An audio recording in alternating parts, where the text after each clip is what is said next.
ani usab sa history sa History of Europe by Hayes, Baldwin, and Cole, page 55. Nga nagsulti o naghiskot ang mga apostolis mao yung original nga mga pari. Unsay original nga mga pari? Ang mga apostolis. Mo ning gitukod ni Kristo, mga apostolis. Ikaduha, History of Europe by Hayes, Baldwin, and Cole, page 55. Christ had singled out Peter as the leader of the apostles. Unsa di kuno nga si Pedro singled out nga mao'y leader sa mga apostoles. Unya nga nung di man mamutuo, nga naa na may nakita nato ang kasaysayan, nagtudlo man. Muna hinundan nga dili buto kasaysayan nga atong ubang mag-igsunan. Kay duol ta kasaysayan, mabunggo man sila. Makita man kay wa may laing iglesia nga gitukod Kristo, ang Iglesia Katolika raman. Sumara sa Kruder, Encyclopedia Volume 5, page 6. Na ang masimbahan nila, makita mo kasi magtutukod, asa mabasa man sa Security and Exchange Commission. Ana ito mabasa na nga narestro ang ilang mga simbahan nga ng Departamento sa Nasod, Security and Exchange Commission.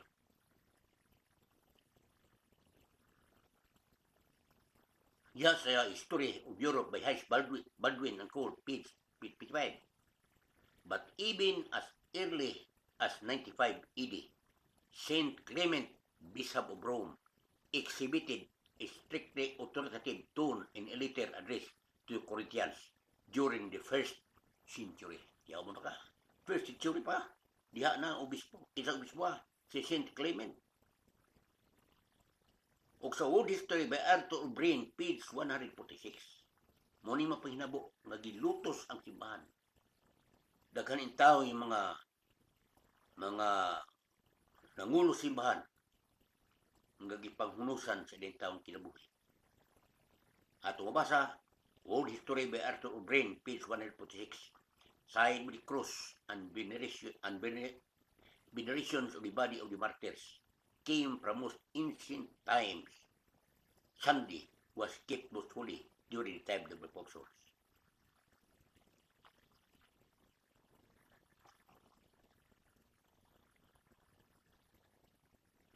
Sa Encyclopedia International, Volume 15, page 520. Roman Catholic Church. There are two equally valid definitions of the Roman Catholic Church, comparable to the twofold of nature of Jesus Christ, its founder, who has both human and divine. Sa kuno, ang Iglesia Katolika, ang Romano Katolikong simbahan, admit duha na equal definition, na parehas ka definasyon. Ikumpara sa ito for of Jesus Christ ang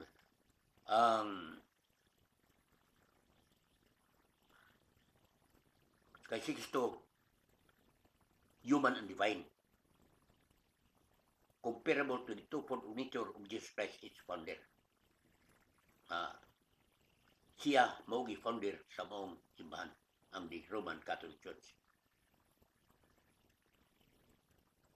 New Testament Survey, Volume 2, Volume 2 by Protestant Pastor, o sa Protestante na, Pastor Meritini, page 259. The Church of Peter carried it because he spoke as the initial leader of the church in Jerusalem and as one that had already experienced the practical aspects of the question.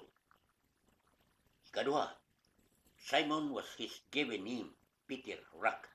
Unsa kuno, ang gihatag ng ngalan ni Peter, ni Simon Peter, ang pasabot rock kung bato. At mabasa, Juan 1:42. Kipas, pasabot bato, was a nickname conferred on him by Jesus, who predicted that his impulsive and vacillating nature would become as stable as reliable as rock. As rock, Simon Peter was natural leader of the church. Ikatulo, again, it has been suggested that the mystical number of 666, 666 in Revelation chapter 13, verse 18, is the sum total of the numeral values of the Hebrew letter that spell Neron Kisar.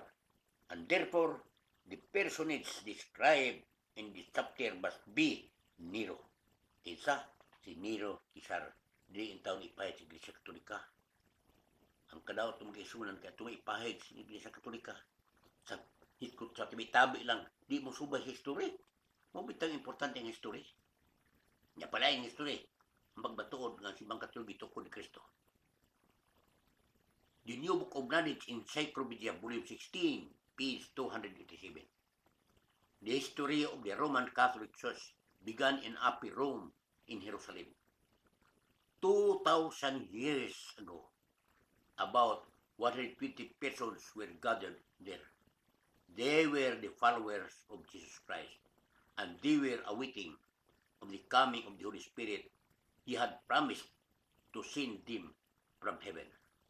The day on which the Holy Spirit came down and is considered the birthday of the church. The church we described as the